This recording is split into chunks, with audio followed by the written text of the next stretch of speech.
क्या आपको लगता है कि आपके पास पूरे दिन का समय होता है, फिर भी जरूरी काम पूरे नहीं हो पाते? क्या आप बार बार डिस्ट्रैक्शंस में फंस जाते हैं और अपने गोल से भटक जाते हैं?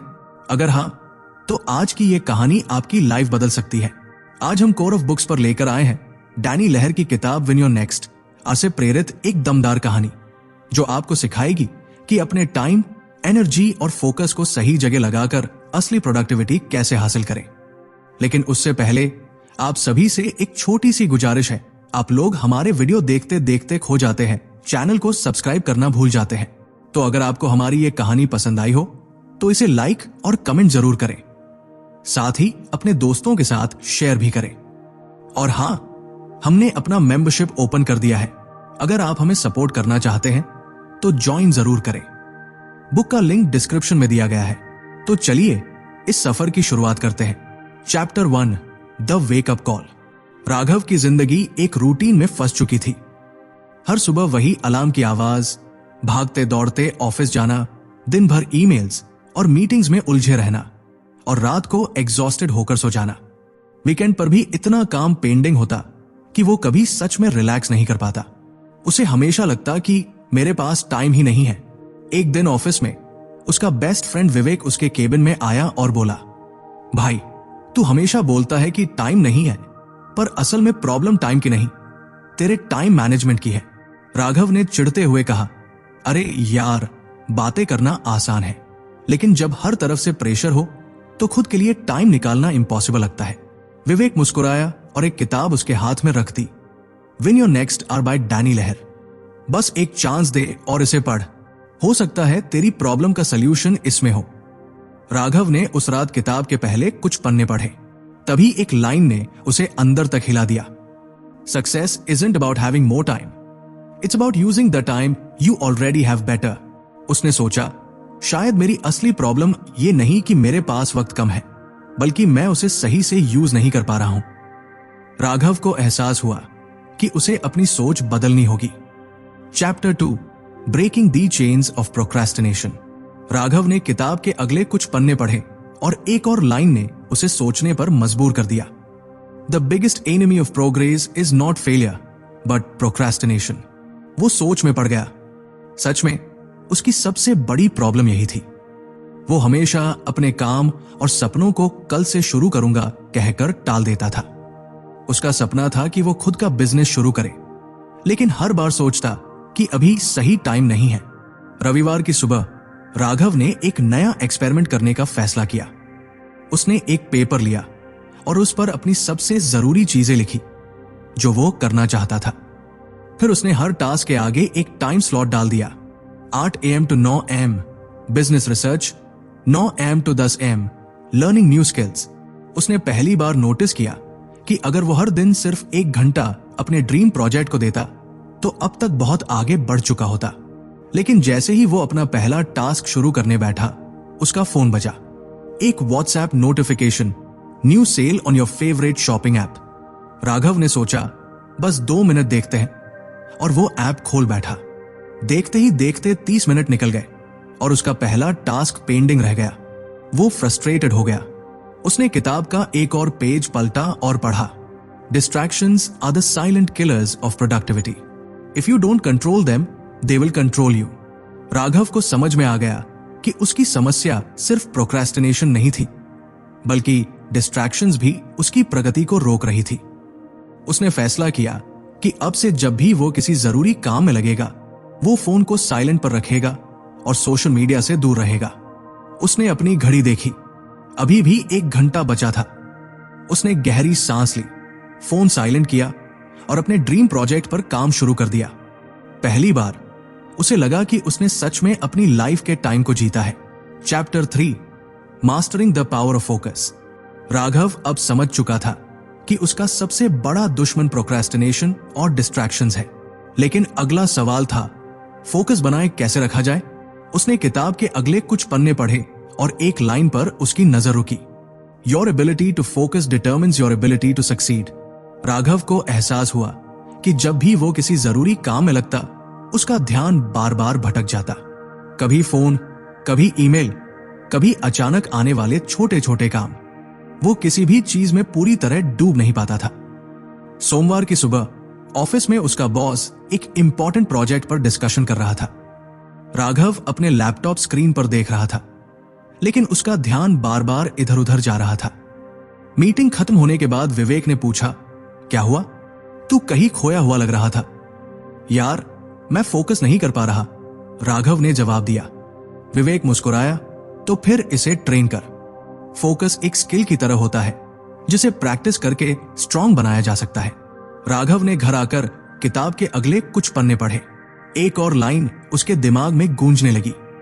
Deep work isn't about doing more things, it's about doing the right things with full attention. उसने फैसला किया कि वो पोमोडोरो टेक्निक ट्राई करेगा।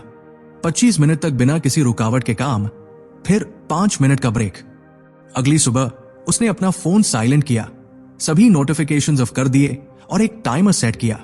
25 मिनट पूरा फोकस। पहले 5 मिनट थोड़े मुश्किल लगे, लेकिन धीरे धीरे वो अपने काम में डूबने लगा। पहली बार उसे महसूस हुआ कि जब आप पूरी तरह से किसी चीज पर फोकस करते हैं तो आप कम समय में ज्यादा काम कर सकते हैं। 25 मिनट बाद जब टाइमर बजा तो उसने एक छोटा ब्रेक लिया और फिर से अगले 25 मिनट के लिए तैयार हो गया। वो चौंक गया। 3 घंटे के अंदर उसने उतना काम कर लिया जितना पहले पूरे दिन में भी नहीं कर पाता था। राघव को समझ आ गया कि फोकस किसी मैजिकल पावर से कम नहीं, उसे सिर्फ सही तरीके से इस्तेमाल करना सीखना था। Chapter 4 the magic of time blocking.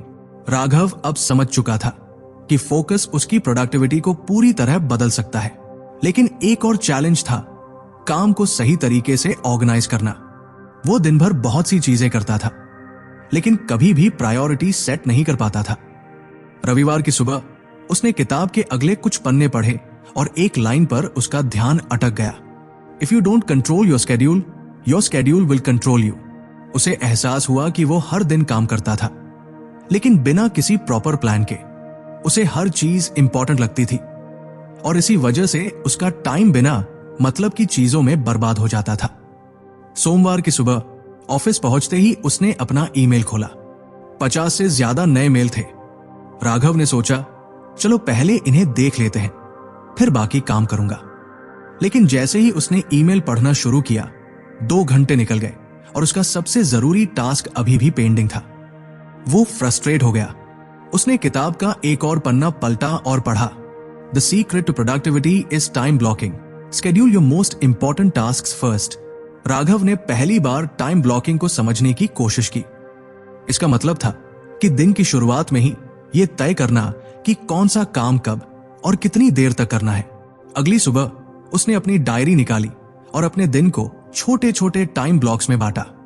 8 से 9 AM deep work on most important task, 9 से 9:50 AM ईमेल्स एंड कम्युनिकेशन, 9 से सुबह के 11 बजे क्लाइंट वर्क, 11 से 11 AM ब्रेक, 11 से दोपहर के 1 बजे बिजनेस लर्निंग रिसर्च। उसने नोट किया कि पहली बार उसके दिन में एक स्ट्रक्चर था। जब उसने अपना दिन टाइम ब्लॉकिंग के हिसाब से बिताया तो शाम तक उसे एक अलग ही सेटिस्फैक्शन मिला। उसने पहले की तरह कोई भी काम रैंडमली नहीं किया, बल्कि हर चीज का एक प्रॉपर टाइम था। उसे एहसास हुआ कि अगर वो हर दिन इसी तरह अपने टॉप प्रायोरिटी के कामों को पहले रखे तो वो अपने गोल्स को बहुत तेजी से हासिल कर सकता है। उसने अपने फोन में एक नोट लिखा, time is not something you find, it's something you create.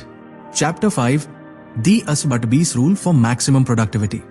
Raghav अब टाइम ब्लॉकिंग से अपने दिन को बेहतर तरीके से मैनेज कर पा रहा था, लेकिन एक और सवाल उसके दिमाग में घूम रहा था, क्या मैं सच में सबसे जरूरी काम कर रहा हूं? शुक्रवार की शाम जब वो अपने पूरे हफ्ते के काम को रिव्यू कर रहा था, उसे महसूस हुआ कि उसने बहुत से छोटे छोटे टास्क पूरे किए, लेकिन कोई बड़ा इंपैक्ट नहीं दिखा।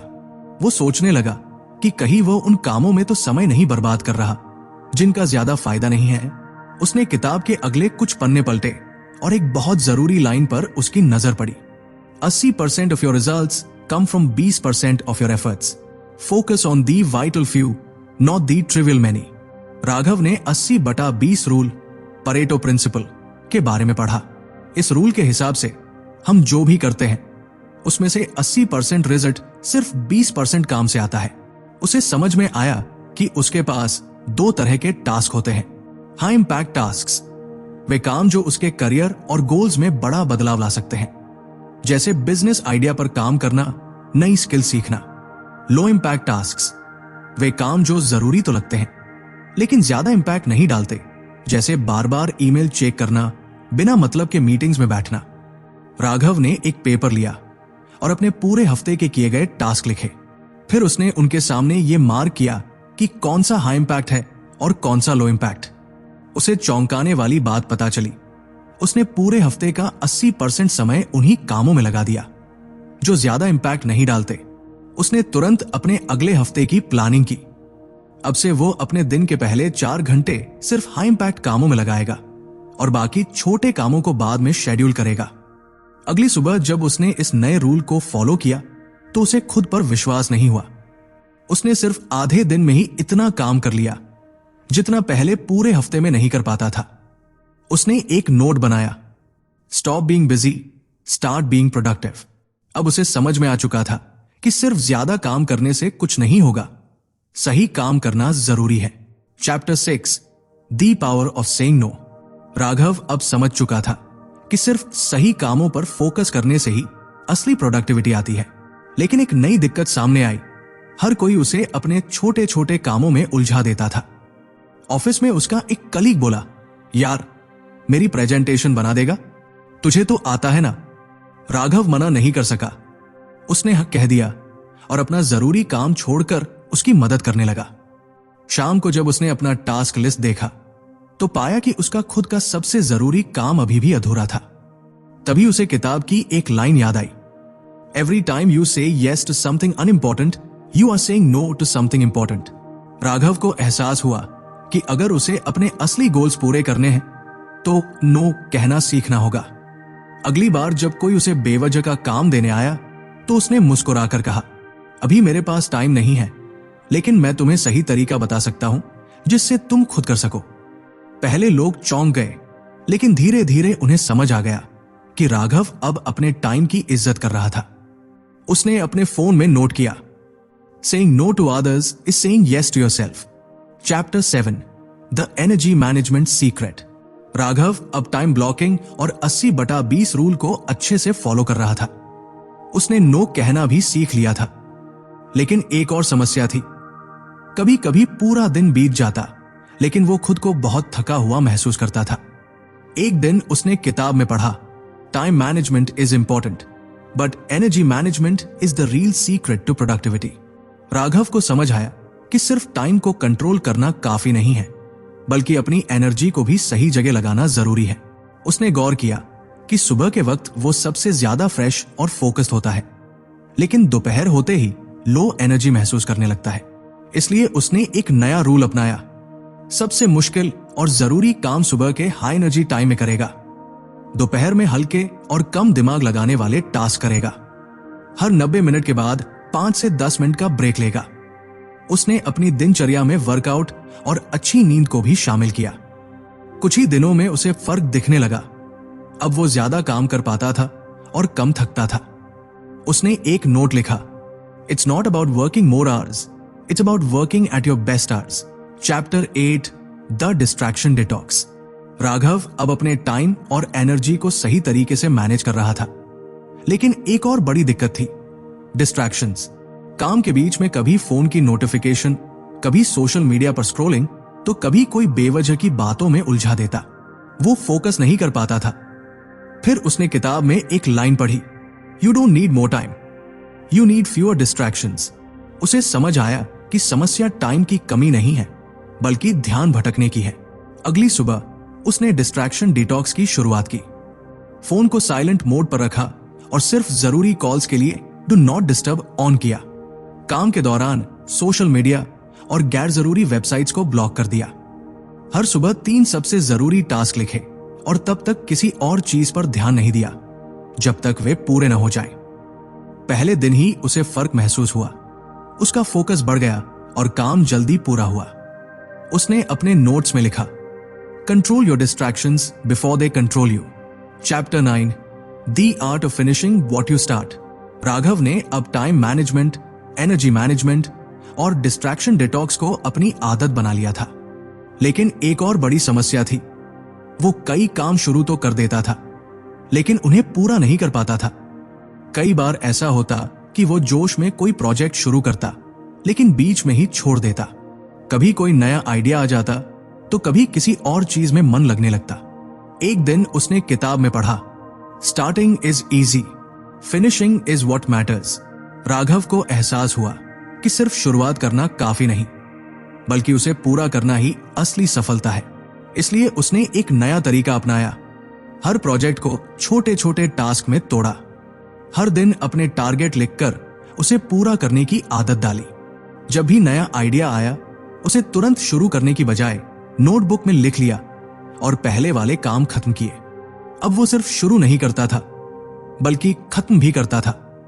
उसने अपने फोन में नोट किया, winners are not those who start fast, but those who finish strong. Chapter 10, the success habit loop. Raghav ने अब अपना टाइम, एनर्जी और फोकस सही तरीके से मैनेज करना सीख लिया था। वो डिस्ट्रैक्शन से बचना और काम को पूरा करना भी जान चुका था। लेकिन असली चुनौती अब आई, इन सबको एक आदत में बदलना। एक दिन उसने किताब में पढ़ा, success is not about big wins, it's about small habits repeated daily. Raghav को समझ आया कि अगर वो इन सभी सीखी हुई चीजों को रोज नहीं अपनाएगा, तो कुछ समय बाद फिर से पुरानी गलतियों में फंस सकता है। इसलिए उसने सक्सेस हैबिट लूप बनाया। हर दिन सुबह सबसे पहले 3 मोस्ट इंपॉर्टेंट टास्क्स लिखना, काम के दौरान टाइम ब्लॉकिंग और ब्रेक्स का सही इस्तेमाल करना, डिस्ट्रैक्शंस को हटाना और सिर्फ जरूरी चीजों पर ध्यान देना। हर दिन के अंत में खुद से एक सवाल पूछना, क्या मैंने आज अपने सबसे जरूरी टास्क पूरे किए? धीरे धीरे ये सभी चीजें उसकी आदत बन गई।